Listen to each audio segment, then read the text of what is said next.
Bonjour à tous et bienvenue. Au programme de cette nouvelle édition, la rencontre avec Valérie Charrier, avocat à la Cour en droit des affaires.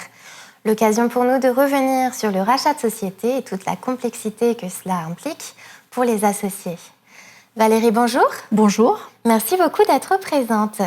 Alors, pourriez-vous nous rappeler, dans un premier temps, les raisons qui peuvent pousser à une telle opération ? Les raisons sont souvent la mésentente entre les associés.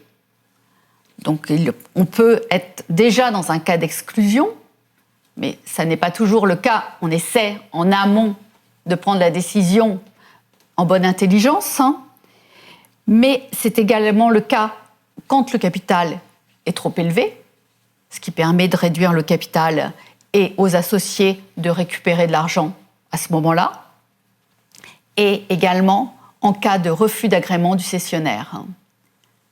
D'accord. On sait que ce mécanisme de rachat peut varier d'une forme juridique à une autre. Qu'en est-il de la SCI et de la SAS à capital variable ?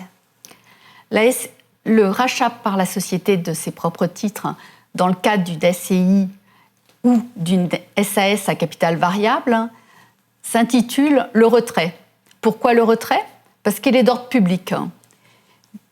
La loi a prévu ce retrait, donc il n'est pas possible de s'opposer à ce retrait. Il n'y a pas une décision collective des associés qui va devoir autoriser ce retrait. Il est déjà autorisé par la loi et par les statuts.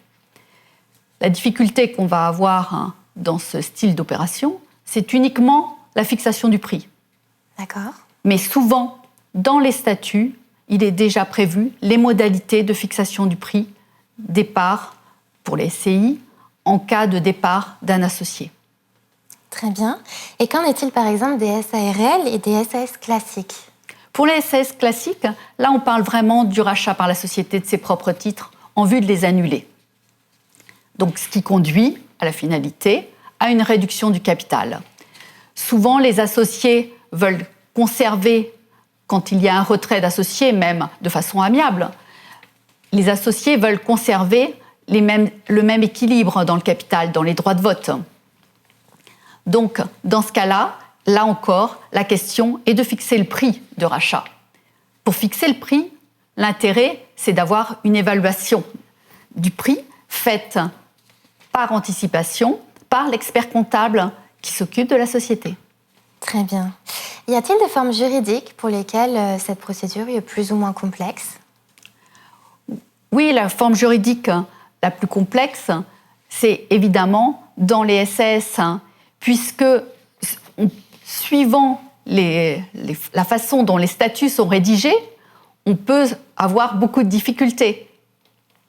Mais si on discute en bonne intelligence, il n'y a pas de raison de ne pas trouver une solution. Pour cela, il faut souvent se faire aider d'une personne neutre.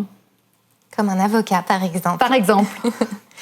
Au-delà des aspects purement juridiques, quelles sont les implications financières et fiscales du rachat de société ? Concernant la fiscalité de rachat de parts ou d'actions par la société, c'est la fiscalité des plus-values. Donc, plus-value, c'est-à-dire le prix de cession moins le prix d'acquisition qui forment la plus-value.